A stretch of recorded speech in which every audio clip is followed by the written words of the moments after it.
Shannon. Good afternoon, everyone. My name is Priscilla Calvache. I'm the Assistant Director for Lupus Programs and Community Engagement here at HSS. And today I'm excited to partner with the Hospital for Special Surgery Lupus and APS Center of Excellence in honor of Lupus Awareness Month and welcome you all to this important session. I would like to thank you all for joining us this afternoon and for submitting your thoughtful questions and comments during registration. Today, I'm accompanied by my esteemed colleague, Allison Paisner, who is the manager for our Lupus and APS Center of Excellence. And Allison will join us later to facilitate the question and answer portion of our program. Before we get started, I'd like to begin with a few brief housekeeping rules.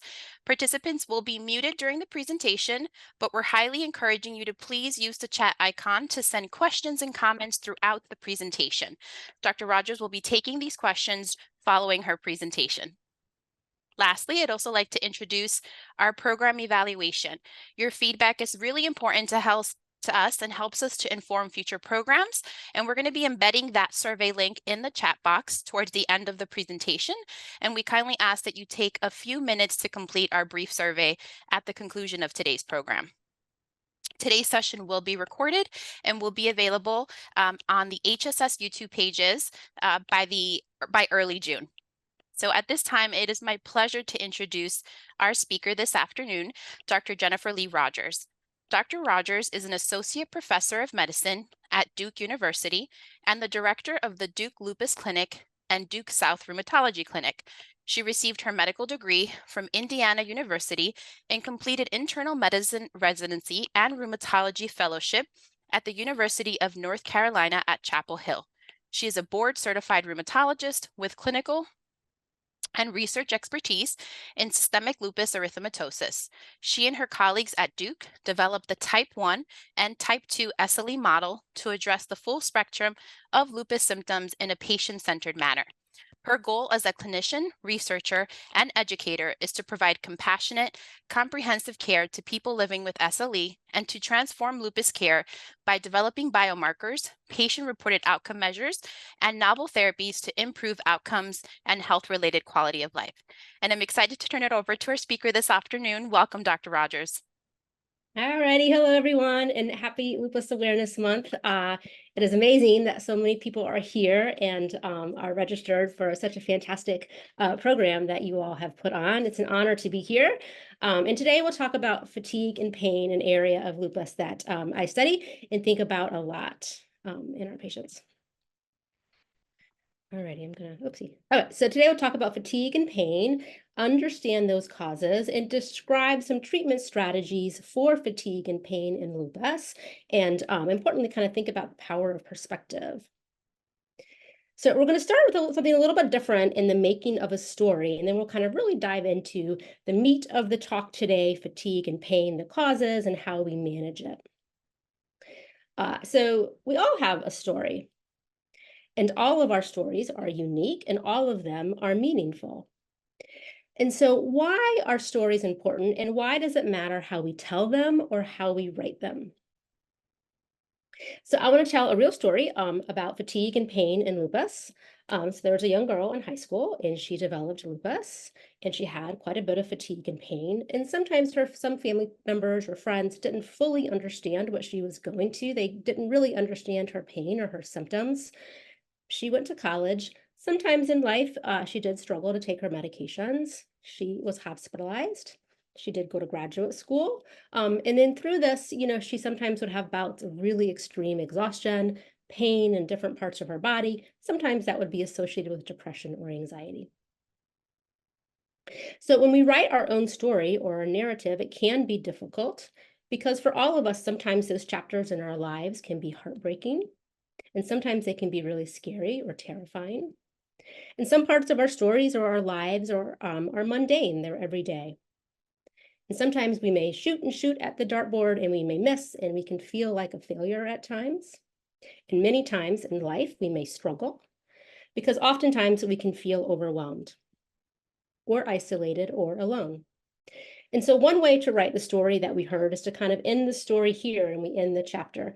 But what I want to come back to at the end is that we can change that story. We can change where we end the story or we move that chapter to think about these symptoms in our lives or really any situation. Okay, so moving back to fatigue and pain. So, what is fatigue? So, fatigue is an overwhelming sense of tiredness, a lack of energy, or a feeling of exhaustion. It can be on a spectrum, so it can be a sign on the one side that it's adaptive. It tells us that we need to rest. Something is wrong. We need to preserve our energy. We need to sleep. We need to prevent future injuries. And so that part of fatigue is adaptive. On the other side of the spectrum, sometimes even though we're sleeping or resting, we're not getting better. And that can be associated with decreased or difficulty focusing. It can be associated with an increased risk of depression. We may become less mobile, and that can no longer be protective. And it can be an unhealthy sign. And the fatigue can kind of swing on this spectrum. So fatigue is actually common in many conditions. So as shown here, you can see it in multiple sclerosis, kidney, liver, heart disease, lung disease, people that have had stroke or blood clots. A range of different conditions can commonly, in 30 to 40 to 50% of these conditions be associated with fatigue. We also know that fatigue can happen in up to 25% of healthy people, but really quite common in autoimmune diseases, including rheumatoid arthritis and about 70% of patients with Sjogren's. It is also very common and one of the most common symptoms in lupus. So this was a self-reported survey of people living with lupus, and they found that fatigue was the most common symptom, and up to 90% of people with lupus have fatigue, shortly followed by joint pain or swelling, and about 75 to 80% of people have joint pain or swelling. We also know from these similar studies that fatigue can commonly occur the year before and at the time of lupus diagnosis. But fatigue can also kind of continue and flare in severity throughout the journey with lupus at these kind of various bumps along the road. Fatigue can be very difficult to measure, and it can be difficult to assess. But we know fatigue is important because it can be debilitating at times. It can definitely occur during lupus inflammation. If there's kidney inflammation or joint inflammation, that part of the immune system is activated. It can contribute to those cytokines or proteins in the body that can cause fatigue.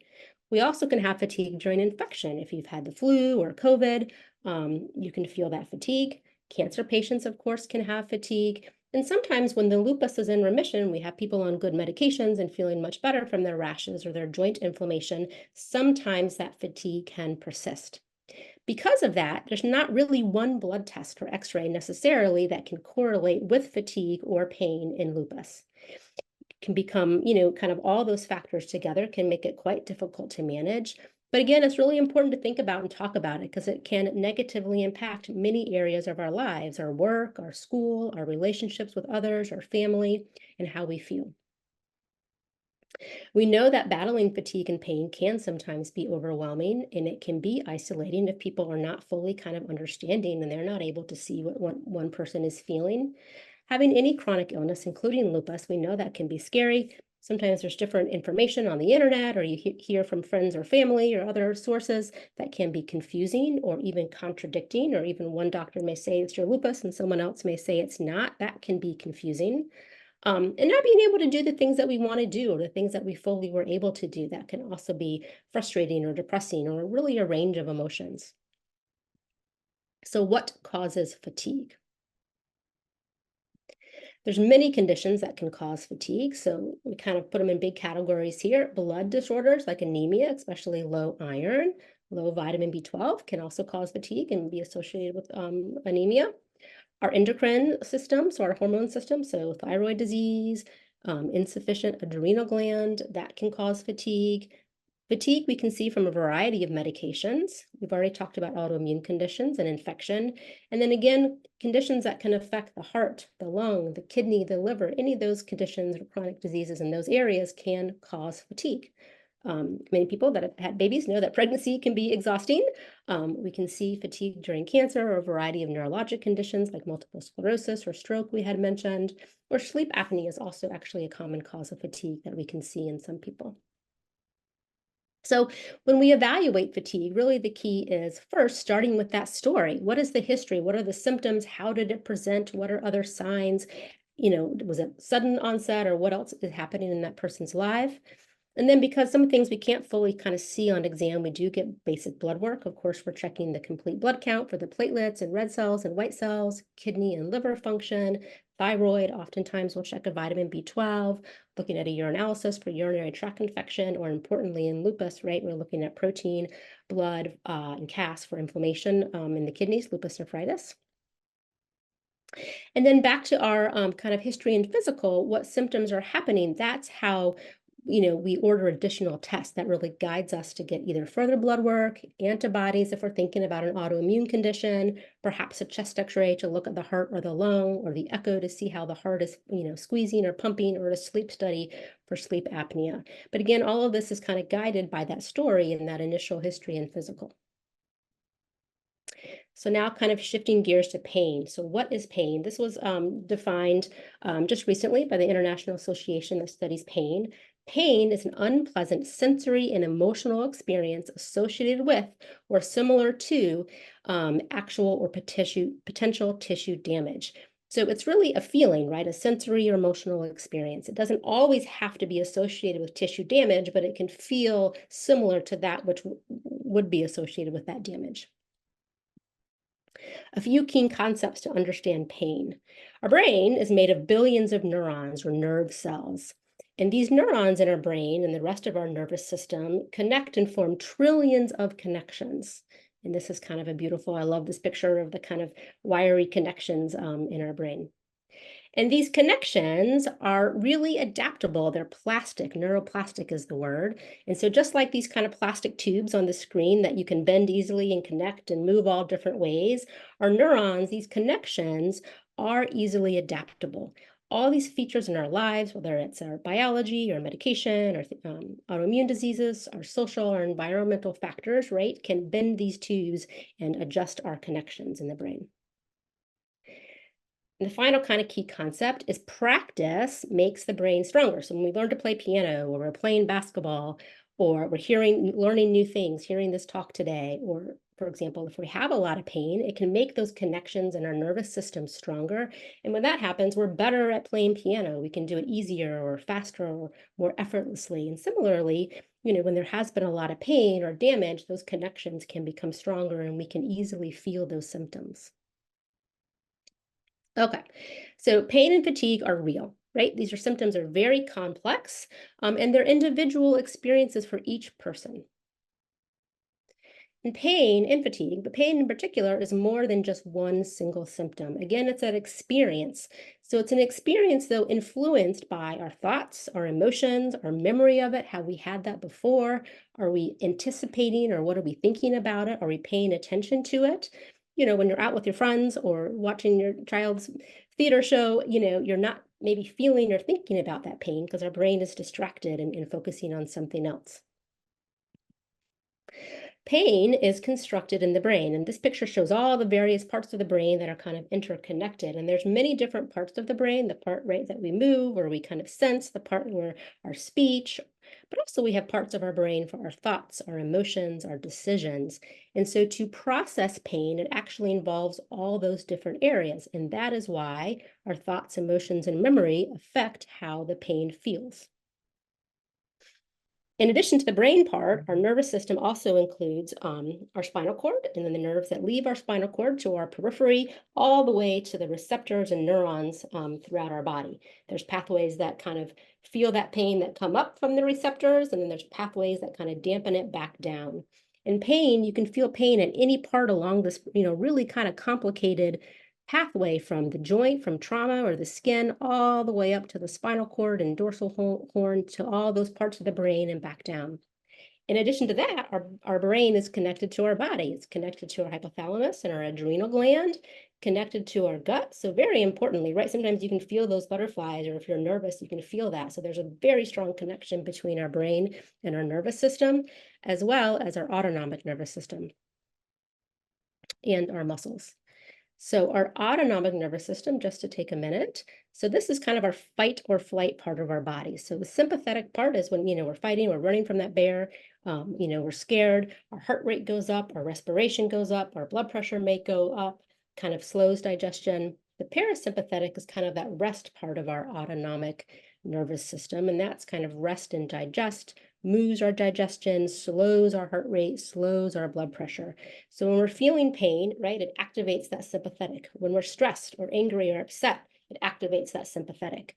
On the contrary, right, when we're calm and we're feeling good and having a relaxing day, kind of those times in life is the opposite. Alrighty. And the other part to kind of mention is that stress response system of our kind of hormone system connected to our brain, our pituitary gland, and then our adrenal gland with cortisol. So similar, that's the response system for kind of flight or fight or stress that can be activated. So when we think about any autoimmune condition, right, we have our autoimmune condition here on the top. And with lupus or rheumatoid arthritis or Sjogren's, we have inflammation. That immune system is overactive, making antibodies, causing inflammation in our cells. It can then also affect our autonomic nervous system, our hypothalamus pituitary adrenal gland axis.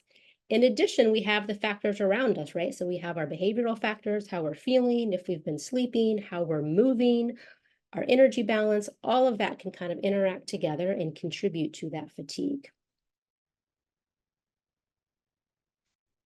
So moving to pain, as I mentioned, pain is a complex sensation. There's not one type of pain. Oftentimes when we think about pain, we can kind of divide it between acute pain that happens kind of suddenly, possibly related to an injury or inflammation, versus chronic pain that can persist for days to months or even longer. Acute pain, just like that fatigue picture, can be more adaptive. It's our body's protective system telling us something's wrong, we need to stop, right? We've fallen and broken our wrist, we have to stop and have that be addressed. There are many causes of acute pain in lupus and people without lupus, including inflammation, right? So lupus, rheumatoid arthritis, if there's been an injury or a trauma, like I said, if there's been damage just from, kind of normal wear and tear or aging or different mechanical loads on the body. Infection can cause acute pain if there's a blood clot in the leg or the lung, a thrombosis, or cancer, I mentioned previously, can be a cause of pain.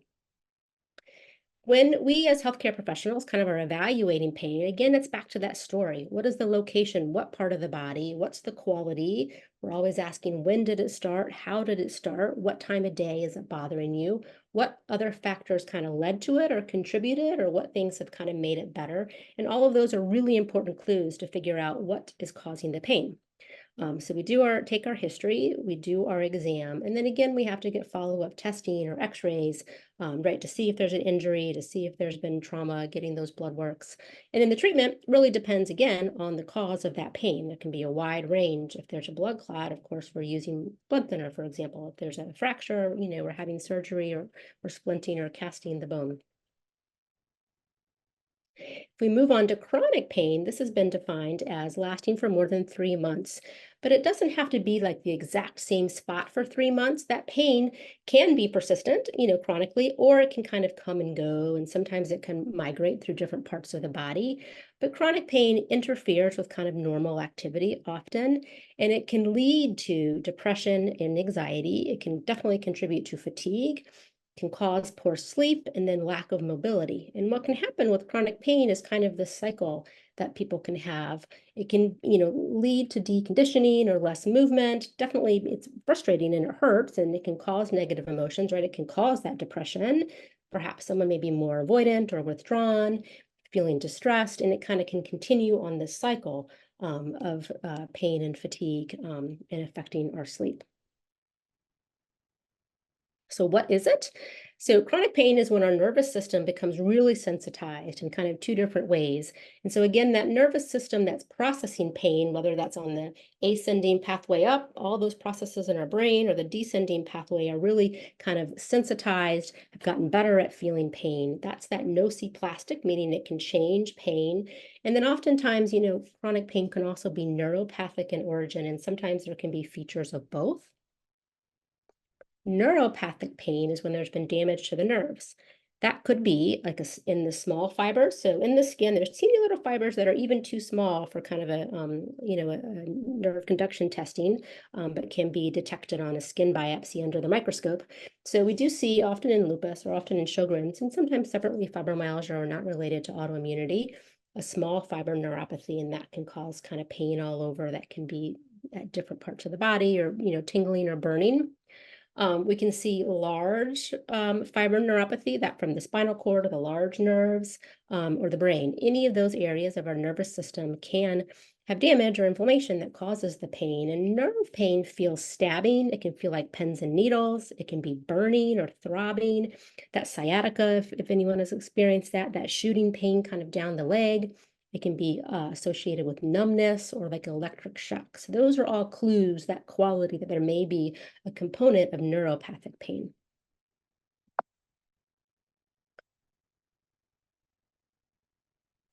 So thinking back to lupus. So when we have pain in an area in a joint with lupus, it can be a variety of causes. Definitely the inflammation in lupus can affect our joints very commonly. We talked about that. Lupus inflammation or arthritis is commonly in those small joints. So oftentimes we see it kind of in these knuckles or the small knuckles of the hands, the wrists. You can see it similarly in the feet or the knees. It's oftentimes can be associated with swelling, although not as quite as juicy or big swelling that we can see with rheumatoid arthritis. The pain of inflammatory arthritis is usually worse in the morning and sometimes kind of gets better throughout the day. We treat that with steroids and immune medicines, disease-modifying lupus medicines. But people with lupus can have many other causes of pain in those joints. And that story and that exam can differentiate that.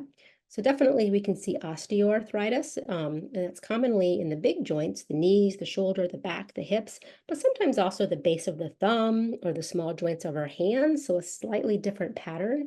And osteoarthritis can definitely kind of feel worse throughout the day. Sometimes you have that stiffness in the morning, but usually not quite as long as lupus or inflammatory arthritis. Definitely after kind of using it or being up on our feet or doing a lot, that next day people may have more pain related to osteoarthritis. Sometimes we can see swelling there as well. Other causes of joint pain in lupus, people can have gout or pseudo gout. So this is not due to lupus, but can commonly have that occur as well. We always kind of think about avascular necrosis, and we see this commonly in the hips, but you can see it in the ankle or the knee or the shoulder, or a variety of joints. And this is actually damage or necrosis, death to that bone, which can be associated with a lot of steroid use in lupus. So we really try to minimize steroids for a variety of reasons, one of which is it can contribute to avascular necrosis.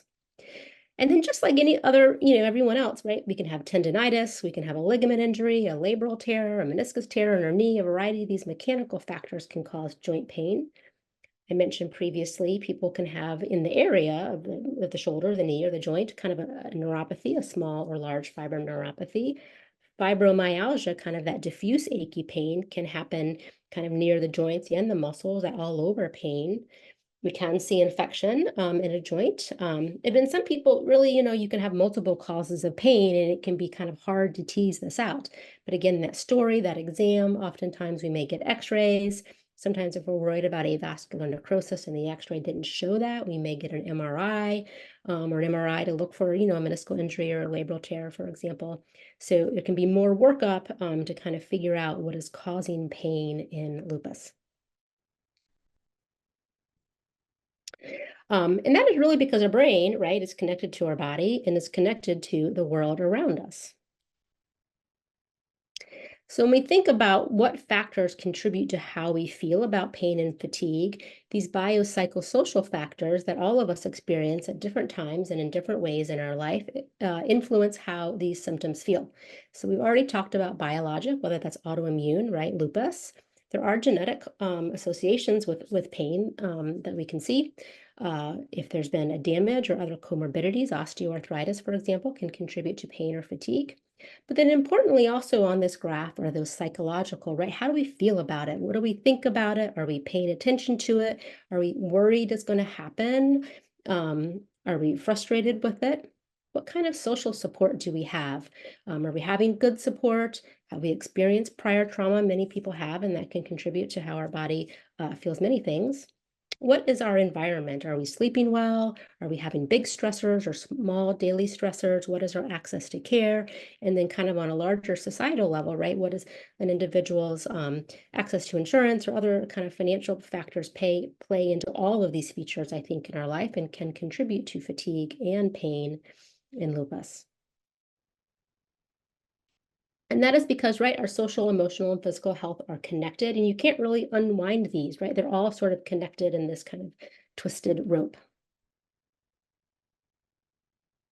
So those biopsychosocial factors can amplify pain and fatigue. All of those factors, right, affects our adaptable plastic brain. And that's why I kind of went through that and showed that adaptable plastic brain. Those factors can influence our brains. Factors like stress, or if we're isolated, or if we're not sleeping well, or feeling irritable, if we are overwhelmed, or the weather. The weather can definitely weigh on us. All of that can influence our experience of pain and our body. And so our brains or our nervous system, those connections can adapt to feel more pain. But the good news is they can also adapt to feel less pain, right? So as I mentioned, when anyone is living with chronic pain, or our brains can adapt. Those connections can become stronger and they can feel that more quickly. That can be amplified is sort of the scientific term for that. But our brains can also unlearn that. We can always throughout life learn new things, and we can adapt and kind of find safety and find therapy for these symptoms. And again, the key here is our brain and our nervous system are adaptable, and we can rewire kind of those systems to kind of improve that experience of pain and fatigue. It is not easy to do, but it can be done. So thinking back to lupus, of course, so pain and fatigue in lupus can have a variety of causes. Here I've shown a picture of Jacob's arthropathy. So this is inflammation in lupus, arthritis, swelling. And what happens, that right, the joint, we're kind of seeing this deviation. And in lupus, those joints can be straightened back out, or in rheumatoid arthritis, for example, sometimes those deformities can be chronic. But we get x-rays and we do our exam to help us differentiate, right? Are there findings of osteoarthritis? Do we see rheumatoid changes which have particular findings on the x-ray? Is there something else kind of going on? You know, gout has a certain picture on the x-ray you can often sometimes pick up. Or for example, we can have a variety of causes of chest pain in lupus, right? Here's a picture of a chest x-ray. This heart is enlarged with fluid around it, which we can see in pericarditis, inflammation of that lining of the sac that can definitely cause chest pain. But chest pain and lupus can be many things. You know, we can think about blood clot, or, you know, coronary artery disease. Sometimes it can be heartburn or an esophageal ulcer. It can be a pneumonia. So many kind of symptoms can cause pain in that area of the chest. And doing things like a chest x-ray helps us figure that out. When we think about treatment, right, we have all those different causes. There really isn't one single medication, one procedure, or an injection, or an infusion, or a surgery. I mean, except if you have like a broken bone, right, for all the different types of pain and fatigue in lupus. And that's because lupus also is very complex. When we think about the cause of lupus in our body, it also is a kind of combination of our genes, right, that predispose us, the environment around us, our immune system. There's epigenetic and hormonal factors. All of those contribute to inflammation, and antibodies that are formed that then activate our kind of other cells in our bodies, our T cells, and make cytokines. And those complexes can then deposit in different parts of the body, whether that's the skin, the lung, the brain, the heart, and can be contributed during those flares with fatigue and pain and brain fog, and can disrupt our sleep. Now, why one person has heart or one person has skin involvement, you know, we don't yet have an answer to that exact question, but we know a variety of organs can be involved in lupus. Alrighty, so what are the best treatments for lupus pain and fatigue? First, again, kind of thinking about our story, and we're evaluating for acute versus chronic. And we really, you know, as a rheumatologist and as the docs, we're looking for lupus-related inflammation. So we're doing our exam, we're checking our blood work, we're looking at the complements, the double-stranded DNA, we're looking at the CBC, we're looking at the urinalysis for kidney inflammation. And we have to treat that lupus inflammation with immune medicines, and we'll talk about those. But also at the same time, I feel very strongly in our group at Duke, you know, we have to, and I'm sure your docs, understand all those individual factors contributing to those symptoms, and really take a whole health treatment, because all those factors live in all of us and can interact how those symptoms are feeling. So step one really is treating inflammation, right, and controlling lupus disease activity. So there's been several clinical trials, and we know from clinical trial data that fatigue can be improved when the lupus inflammation is improved. We know that from the belimumab, anifrolumab, blinatumomab, and hydroxychloroquine studies have shown that. Here's a study of belimumab looking at fatigue. So patients that had their lupus improved also had improvement in fatigue, and this was measured by a self-reported score called the FACIT-Fatigue. But importantly, not everybody, unfortunately improved with belimumab, and not everyone, when they were treated with that medication, had improvement in fatigue. It was those whose lupus inflammation got better, then those people had improvement in their fatigue. And they've done many studies, and belimumab has been around for a long time, and so this was kind of 6-year extension. And again, people that had improvement in lupus inflammation continued to have improvement in health-related quality of life, kind of survey measures and fatigue over the 6-year kind of long-term follow-up study.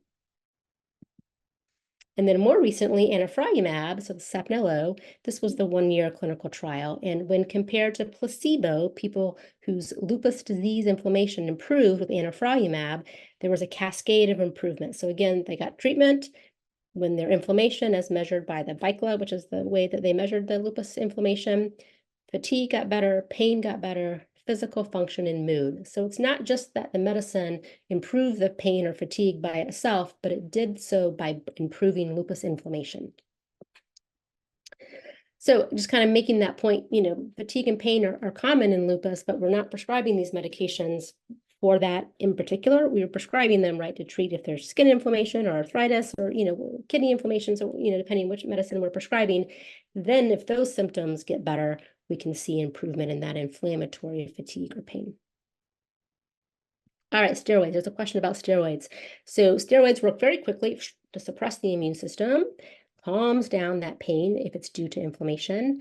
The dose and type, whether it's pills shown here, IV, injections, really depend on the manifestation or the symptom severity of lupus.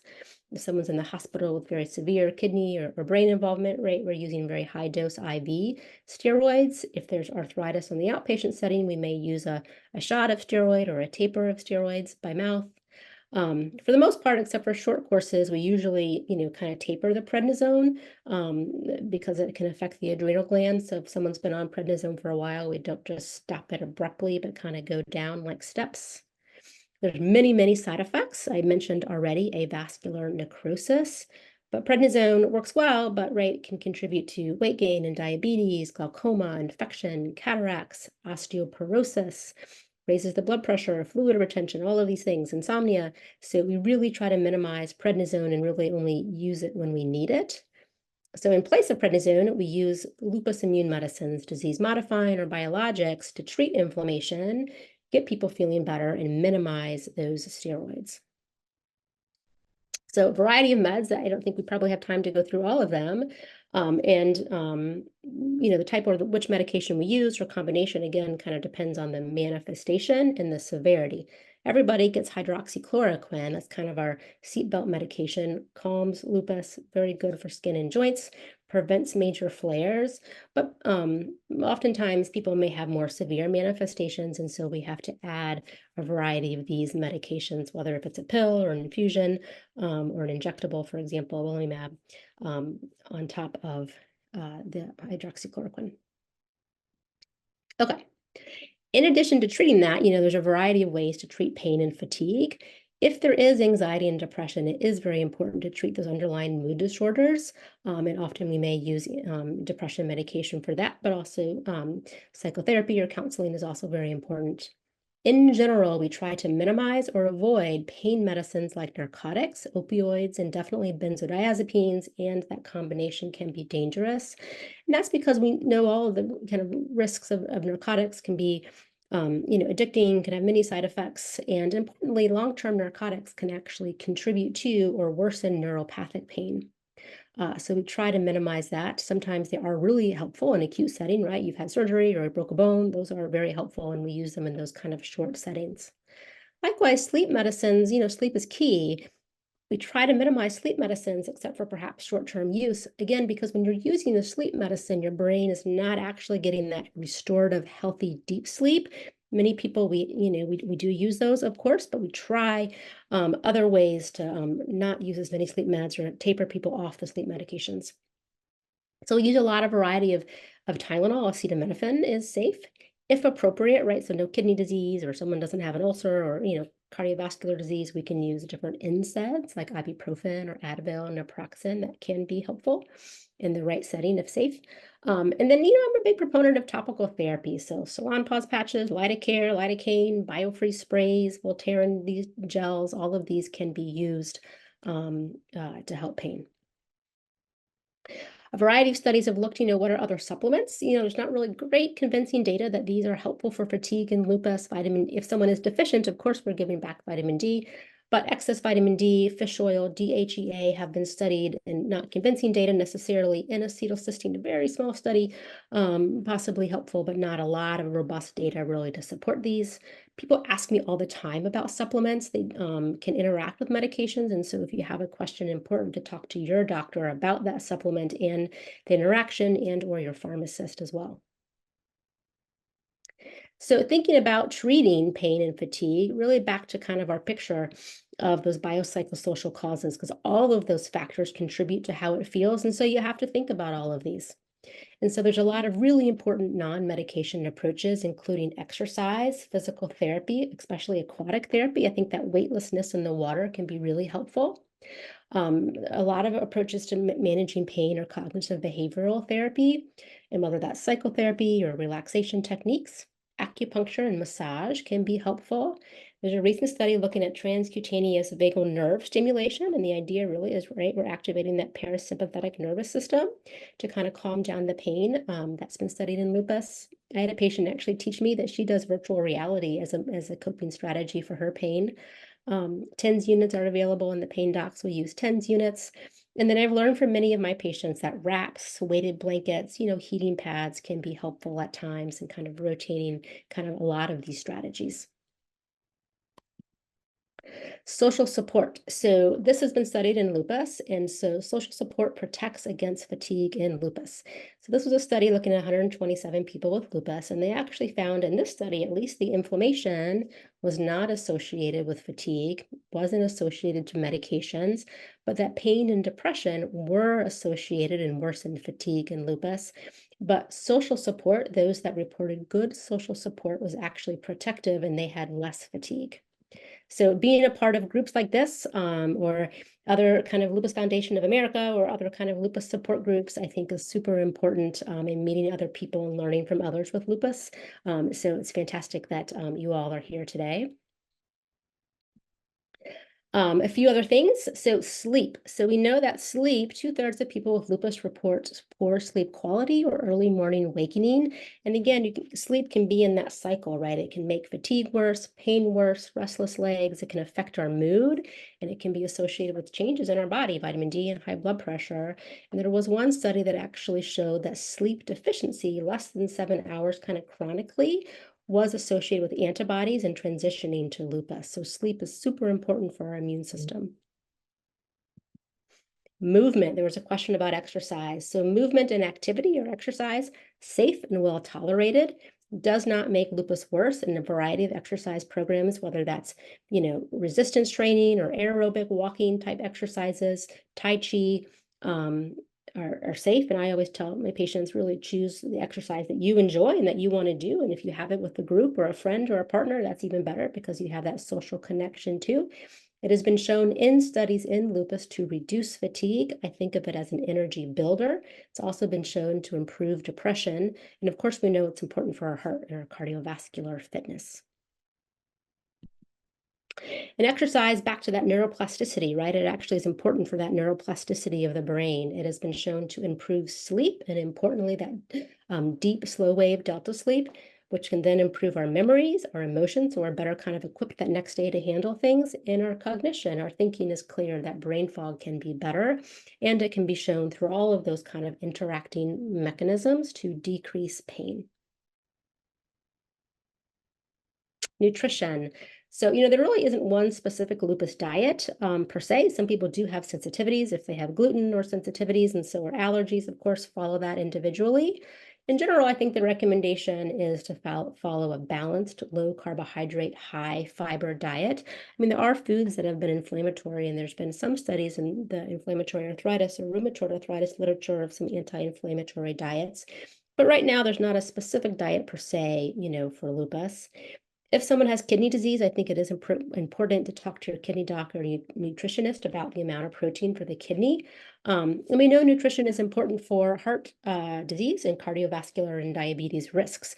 So I think nutrition is important. I often talk about limiting sugar or processed foods, and really just kind of having that balanced diet can be an energy booster. Turning down the stress cycle. So cognitive behavioral therapy can be really helpful as a strategy for pain.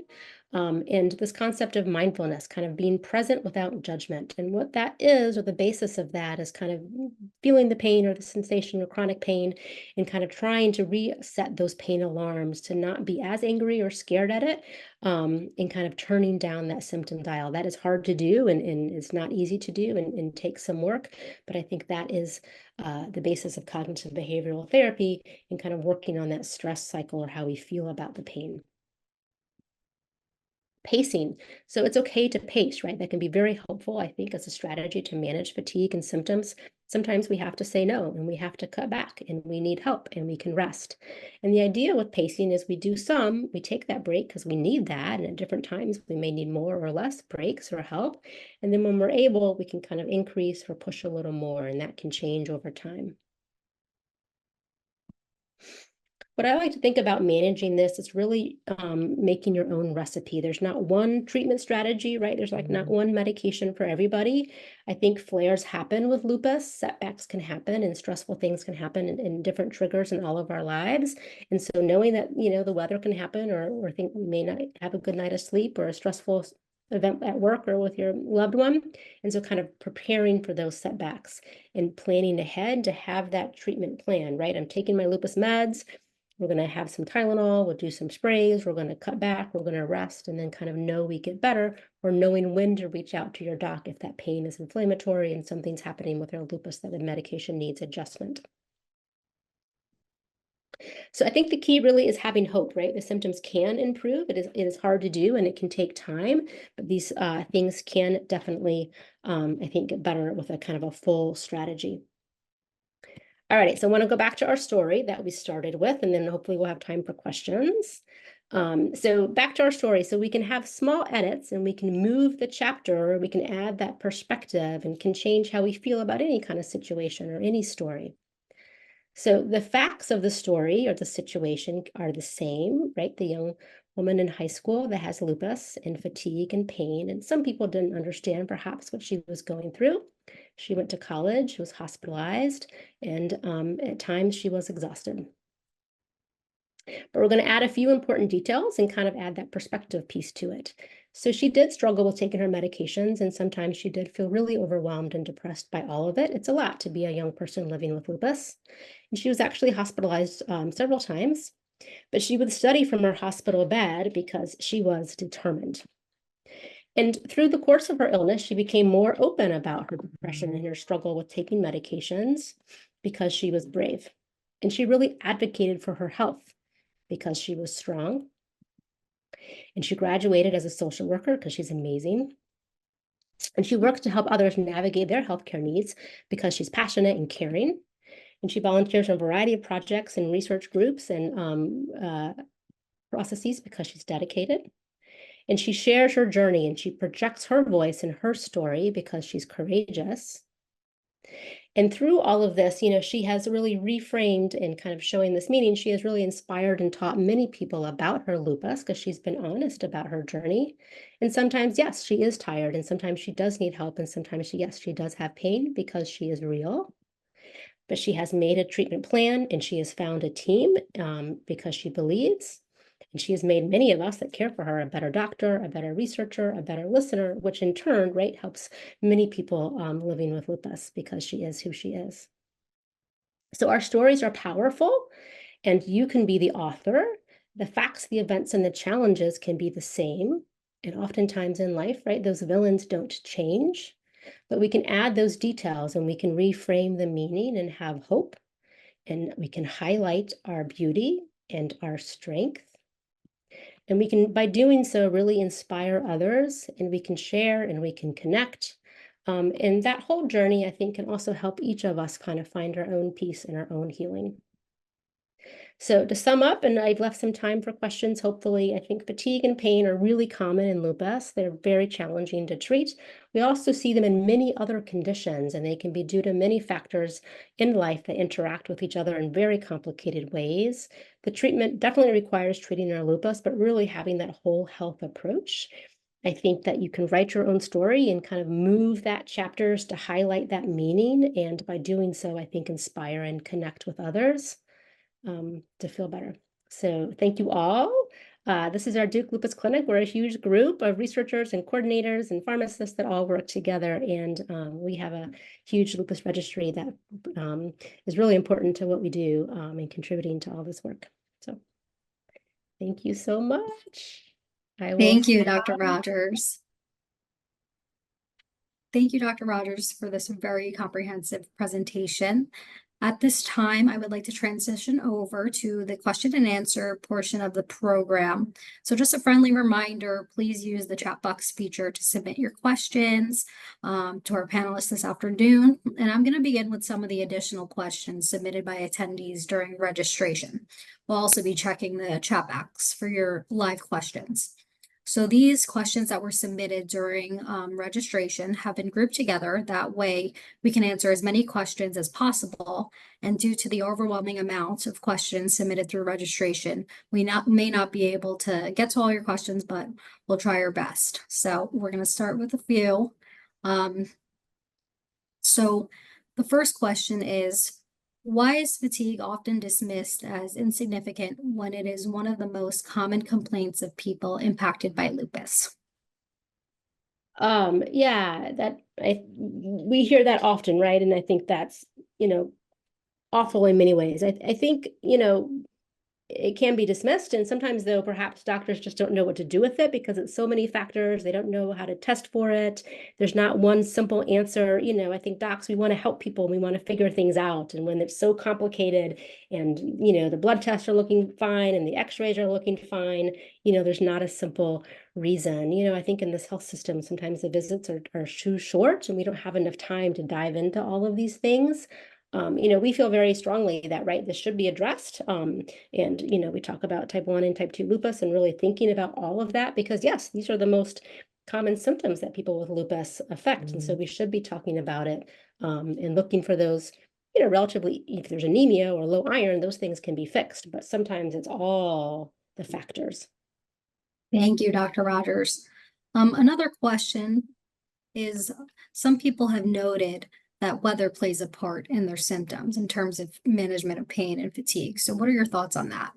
Yes, weather definitely plays a part, and why that is exactly, I don't think we as researchers or physicians, kind of know, but we hear that a lot, whether it's the barometric pressure that we feeling, sort of that cold dampness gets in our joints or our bones. Yes, that is definitely the case. So sometimes kind of, planning ahead and preparing, but I don't think we have a mechanism why that is, but we see that all the time for sure. Thank you. And is there a way to distinguish general exhaustion from fatigue? I think, I'm not sure what you mean by that. So fatigue can be considered a type of exhaustion, right? So I think of exhaustion maybe like on a spectrum of just severe sort of exhaustion, but that is sort of a part of fatigue. Thank you very much. And then we'll move to some of the questions from the chat box. So what is some advice you have for those of us with severe lupus who work, go to school, and have a ton of responsibilities and are struggling to keep up with everything and don't have much support? Yes. So that is really hard.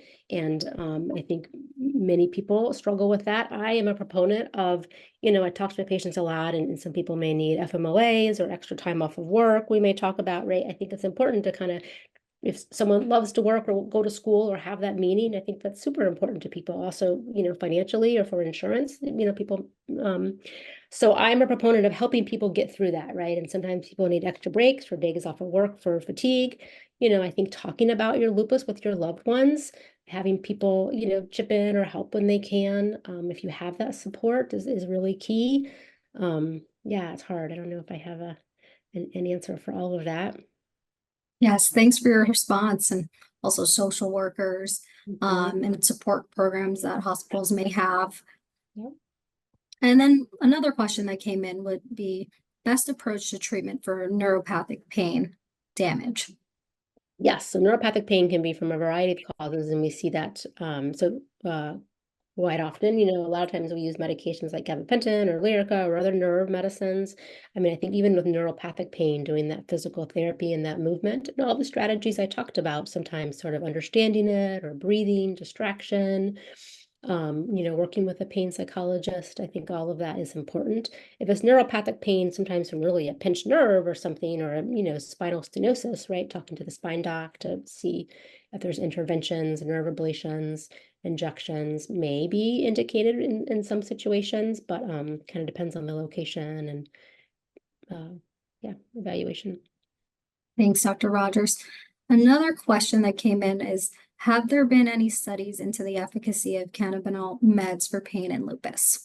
There was a recent study looking at sort of a cannabinoid similar type medication, Aleo-9 it was called. Actually, we participated in that study. I think didn't show benefit. I haven't seen the final study.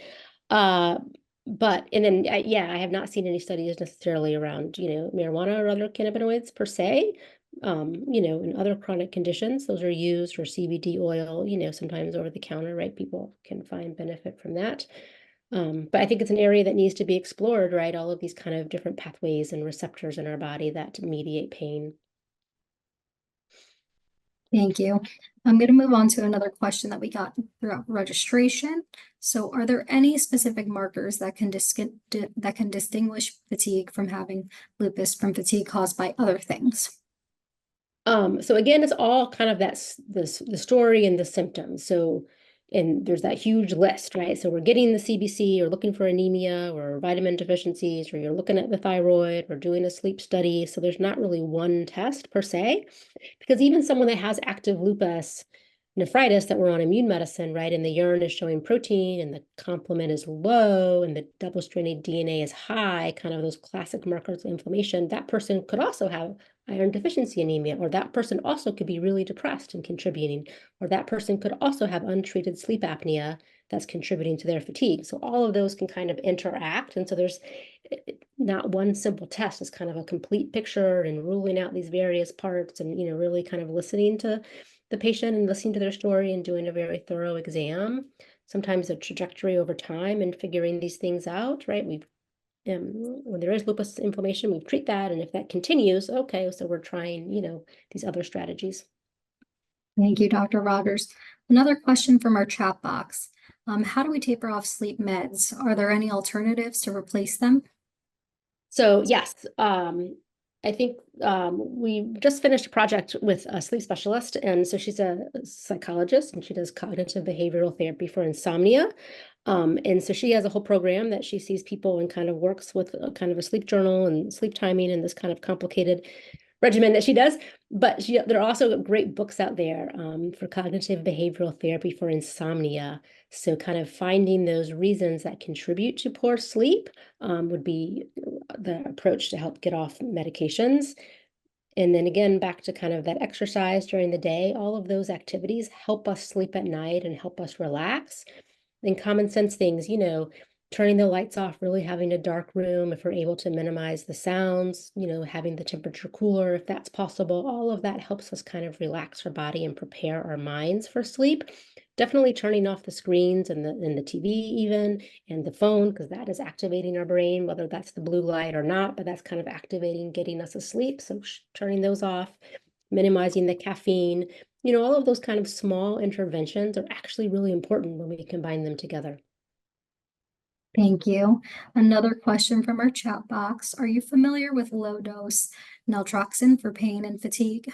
I am, yes. And sometimes we do use low-dose naltrexone. It's been studied in fibromyalgia, and I've used that in people. It can sometimes be helpful. It can be really expensive if it's compounded. And some people find it helpful, and just like everything else, right? Some people don't find it helpful. Like some people, find gabapentin very helpful for kind of that chronic pain or nerve pain we talked about. And some may have a side effect of dizziness or don't tolerate it or don't see benefit. So everyone is really individual. And again, talking to your doc about what other strategies, would be helpful is what I would recommend. Thank you.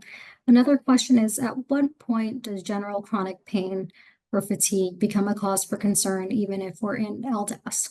Yeah, I think if anytime chronic pain or fatigue is affecting you, your life or your activities, that is a cause for concern, right? And we should definitely be talking about it and addressing it. So when we're in LDAS, low disease activity for lupus, right, is our goal for lupus inflammation. So we're not seeing rashes or joints, the kidneys are controlled, there's not heart inflammation. We're on minimal amount of prednisone. We can be on stable immune meds, hydroxychloroquine we talked about. Sometimes we can still see those antibodies, right? They're present, but those don't always associate with symptoms. But if we're in LDAS, low disease activity or remission, and we're having those symptoms, they have to be investigated. Because it could be sleep apnea, like I said, or perhaps low vitamin B12, or just kind of, again, working on the stress or the pain, all of those factors can make that experience of pain and fatigue better. So definitely talking to your doc, your primary care doc. What I will say, because all of these things interact, it often can't be, or your one rheumatologist won't be able to solve all of that. So really having that team, whether that's including your primary care, a physical therapist, your social worker, if there's social work needs, like we said before, a pain psychologist, a psychiatrist, all of these, if there's endocrine problems, all having that entire team, having your friends and family and support network, all of that, I think helps manage it. Oftentimes it can't just be the rheumatologist. Thank you, Dr. Rogers. I think we have time for one last question from the chat box. One participant noted electrical lightning in my toes. Is that lupus related? That sounds like nerve, right? That shooting electrical related sounds like a nerve issue. Definitely needs to be evaluated. We can see nerve issues in lupus for sure, but I think talk to your doc about that one in particular, that shooting sensation. Thank you all for these great questions, and to Dr. Rogers for joining us today for this very informative talk.